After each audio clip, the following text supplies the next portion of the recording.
Hello world, I'm Tomasino. Welcome to Solarpunk Prompts.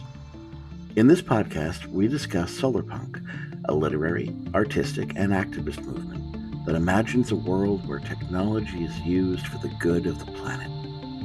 It is a genre of hope and optimism for our future, with a central theme of communities in harmony with their environments.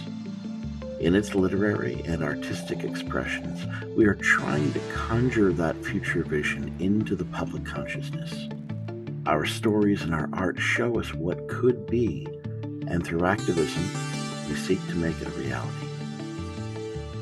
In our first season, we explored the basic ideas of solarpunk through 15 unique story prompts. These prompts let us talk about our future through different communities around the world, facing a variety of challenges and opportunities. We looked at current events and developing technologies and how these might influence the world to come. In this season, we will push even further, expanding our understanding of what could be and how it could come into being. Through these next 15 story prompts, we will dive deeper into themes of transition and continuity. The solarpunk future is not a distant utopia. It is not a fantasy or a magical land. It is not created from nothing. It is an optimistic act of nonconformity. It is a future that we build of many little decisions today and tomorrow, bringing us toward a better place. As we discussed through Season 1, solarpunk stories are ripe for drama and conflict.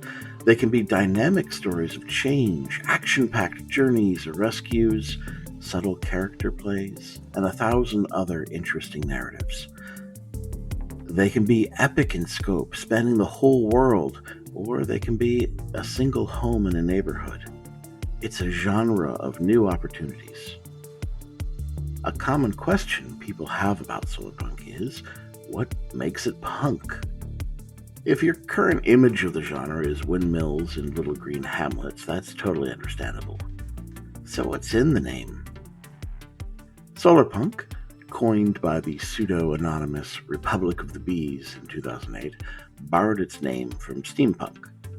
Steampunk, coined by the author K.W. Jeter in 1987, in turn borrowed its name from cyberpunk. And cyberpunk, coined by Bruce Bethke in 1982, built its name from a portmanteau of cybernetics and punk music.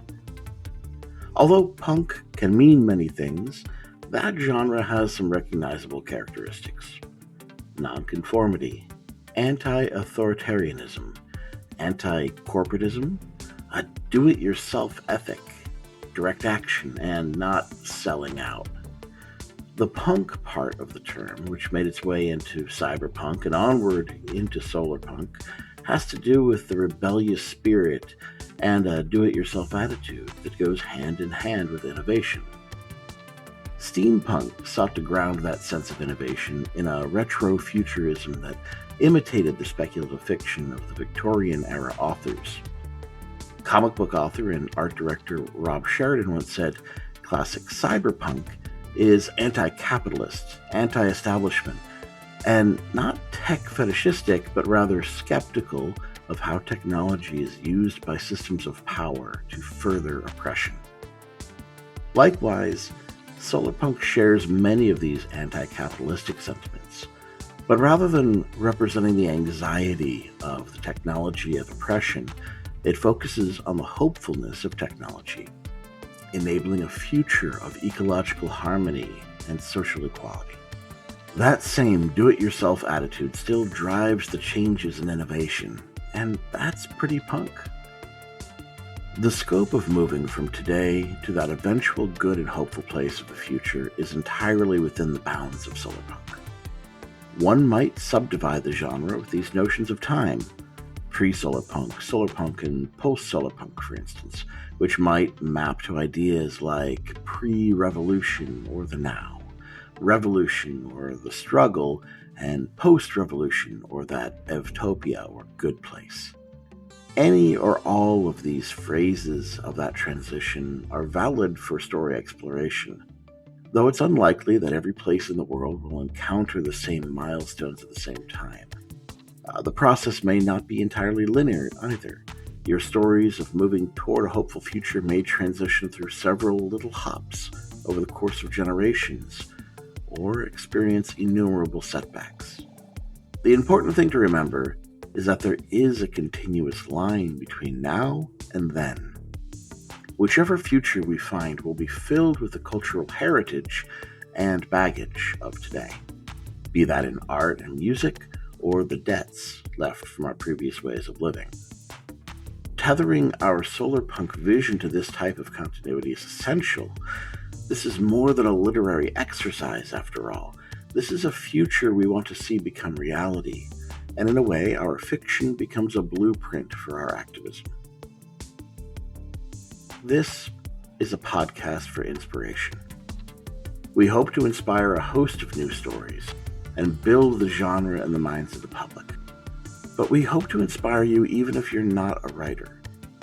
We are all storytellers, whether it be by profession as authors, artists, video game creators, or educators, or in our personal lives with friends, playing a tabletop role-playing game, or sitting around a fire.